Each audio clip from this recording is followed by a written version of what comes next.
Hello student, আশা করি তোমরা ভালো আছো। গোল্ডেন আই ইনস্টিটিউশন চ্যানেলে তোমাদের সবাইকে স্বাগত। আজ আমি তোমাদের 2025 সালের মাধ্যমিকের জন্য বাংলা রচনার সাজেশন দিচ্ছি। তবে আগে তোমাদের একটু দেখে নিই বিগত বছরগুলোতে মাধ্যমিকে কি কি রচনা এসেছে। মাধ্যমিক 2017 সালে এসেছিল বাংলা ঋতুবৈচিত্র্য, দৈনন্দিন জীবনে বিজ্ঞান, তোমার প্রিয় পর্যটন কেন্দ্র, একটি গাছ একটি প্রাণ, এই চারটে রচনা। মাধ্যমিক 2018 সালে এসেছিল বই পড়া, বাংলার উৎসব, পরিবেশ সুরক্ষায় ছাত্র সমাজের ভূমিকা, তোমার বিদ্যালয় জীবনের প্রথম দিন। 2019 সালের মাধ্যমিকে কি এসছে দেখি, বিজ্ঞান ও কুসংস্কার, তোমার প্রিয় ঋতু, ছুটির দিন, বিশ্ব উষ্ণায়ন। মাধ্যমিক 2020 সালে এসেছে বিজ্ঞানের ভালো মন্দ, একটি ভ্রমণের অভিজ্ঞতা, আমাদের পরিবেশ সমস্যা ও প্রতিকার, খেলাধুলা ও ছাত্র সমাজ। আর 2021 সালে তো কোভিডের জন্য মাধ্যমিক হয়নি। 2022 সালে এসেছে বর্তমান জীবনে বিজ্ঞান, পরিবেশ ও মানুষ, তোমার দেখা মেলা, একটি নদীর আত্মকথা। আর মাধ্যমিক 2023 সালে এসেছিল বর্তমান যুগ ও কুসংস্কার, বন ও বন্যপ্রাণ সংরক্ষণ, বাংলার ঋতু বৈচিত্র্য, একটি পথের আত্মকথা।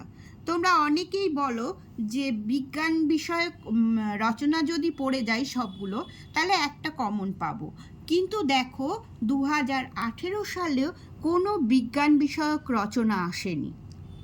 ঠিক আছে, আবার এই 2023 সালে দেখো এই চারটি রচনার মধ্যে কোনোটাই বিজ্ঞান বিষয়ক নয়। তাই শুধুমাত্র বিজ্ঞান বিষয়ক রচনা পড়ে গেলে হবে না, অন্য রচনাও তোমাদের পড়তে হবে। 2024 সালের মাধ্যমিক পরীক্ষায় এসেছিল মানব কল্যাণে বিজ্ঞান, বই মানুষের শ্রেষ্ঠ সঙ্গী, দেশ ভ্রমণ শিক্ষার অঙ্গ, একটি কলমের আত্মকথা। এবার 2025 সালের মাধ্যমিকের মাধ্যমিক 2000 রচনা কি কি আসতে পারে তার সাজেশন তৈরি করেছি আমি। 1 নম্বরে দিয়েছি বিজ্ঞান ও কুসংস্কার, এবারের জন্য এটা খুব ইম্পর্টেন্ট। আরেকটা দিয়েছি দৈনন্দিন জীবনে বিজ্ঞান। দেখো এই দুটো ছাড়া আরেকটা হয়, সেটা হচ্ছে বিজ্ঞানের ভালো মন্দ। এবার যেহেতু 24 সালে মানব কল্যাণে বিজ্ঞান এসেছে, তাই বিজ্ঞানের ভালো দিকটাই তো মানব কল্যাণে লাগে, তাই জন্য আমি ওটা অতটা ইম্পর্টেন্ট মনে করিনি। তবুও তোমরা যদি মনে করো যে এই দুটো ছাড়া ওটাও পড়বে, তাহলে ওটাও বিজ্ঞানের ভালো মন্দ এই রচনাটাও পড়ে রাখতে পারো। 2 নম্বরে দিয়েছি বাংলার উৎসব, এটাও খুব ইম্পর্টেন্ট রচনা এবারের জন্য, 2025 সালের জন্য। 3 নম্বর পরিবেশ সুরক্ষায় ছাত্র সমাজের ভূমিকা বা আমাদের পরিবেশ সমস্যা প্রতিকার, অথবা পরিবেশ ও মানুষ। কারণ তোমরা জানো পরিবেশের উপরে কিন্তু একটা আসে। এবার 4 নম্বরে দিয়েছি বাংলা ঋতু বৈচিত্র্য অথবা তোমার প্রিয় ঋতু, এটাও এবারের জন্য ইম্পর্টেন্ট। আর 5 নম্বরে দিয়েছি খেলাধুলা ও ছাত্র সমাজ। এই 5টা যে রচনা দিয়েছি এর মধ্যে থেকে আশা করি তোমরা কমন পেয়ে যাবে। তাছাড়াও আমি এক্সট্রা তোমাদের 3টে রচনা তৈরি করতে বলবো, দেখে যাবে তোমরা।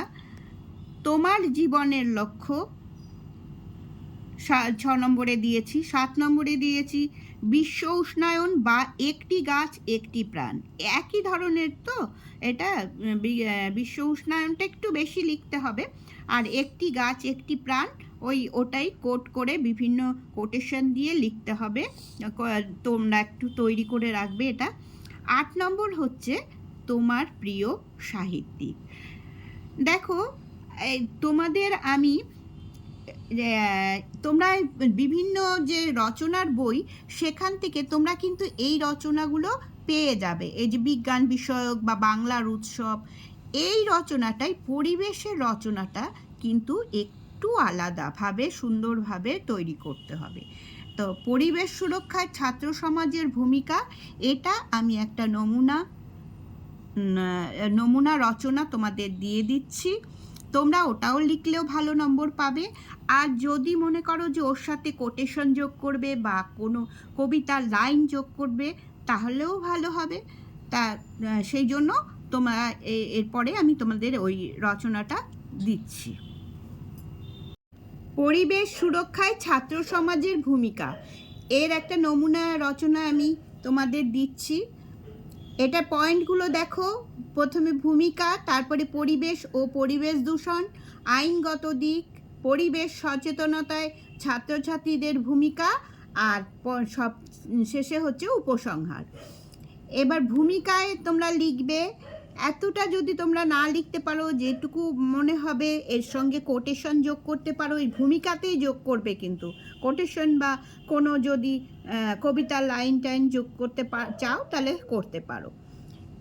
তোমরা আস্তে আস্তে স্কিপ পজ করে করে তোমরা এটা লিখে নেবে রচনাটা। এবার দেখো দ্বিতীয় পয়েন্ট হচ্ছে পরিবেশ ও পরিবেশ দূষণ। পরিবেশ বলতে কি বোঝো, হ্যাঁ, তারপরে কোনটা ভালো পরিবেশ, কোনটা খারাপ, মানে পরিবেশ দূষণের ফলে পরিবেশ কীরকম হয়ে যায়, কি কি দ্বারা দূষণ হয়, পরিবেশ দূষণের ফলে যে বিভিন্ন ধরনের রোগ দেখা দেয়, এগুলো সমস্ত, এগুলো কিভাবে পরিবেশ দূষণ হয়, বিভিন্ন রাসায়নিক দ্রব্য, কলকারখানা, এগুলো তোমরা লিখবে। তারপরে লিখবে আইনগত দিক, আমাদের এই পরিবেশ যাতে দূষিত না হয় সেই জন্য আমাদের ভারতীয় সংবিধানে কি কি আইন আছে, কি কি মানে এগুলো যতটা পারবে এগুলো দেওয়ার চেষ্টা করবে, লেখার চেষ্টা করবে। আর এইটাই হচ্ছে সবচেয়ে রচনাটার ইম্পর্টেন্ট জিনিস, যে পরিবেশ সচেতনতায় ছাত্রছাত্রীদের ভূমিকা। দেখো এখানে খুব সুন্দর করে এক লাইনে অনেকগুলো ভূমিকার কথা লিখেছে, যেমন পারিপার্শ্বিক পরিবেশ সম্বন্ধে নিজেদের সচেতন হওয়া, তারপরে জনস্বাস্থ্য সম্পর্কে অবহিত হয়ে সে বিষয়ে প্রচার করা। দেখো এরকম করে ক খ করে এখানে অনেকগুলো পয়েন্ট দিয়েছে এক লাইনে, যেগুলো লিখতে কোনো অসুবিধা নেই। সেই জন্য এই পোর্শনটা খুব সুন্দর করে তোমরা লিখবে।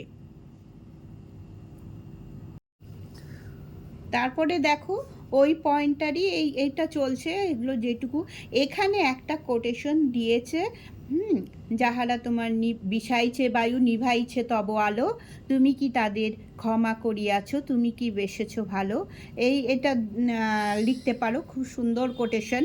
তারপরে লাস্টে হচ্ছে উপসংহার লিখে শেষ করে দেবে।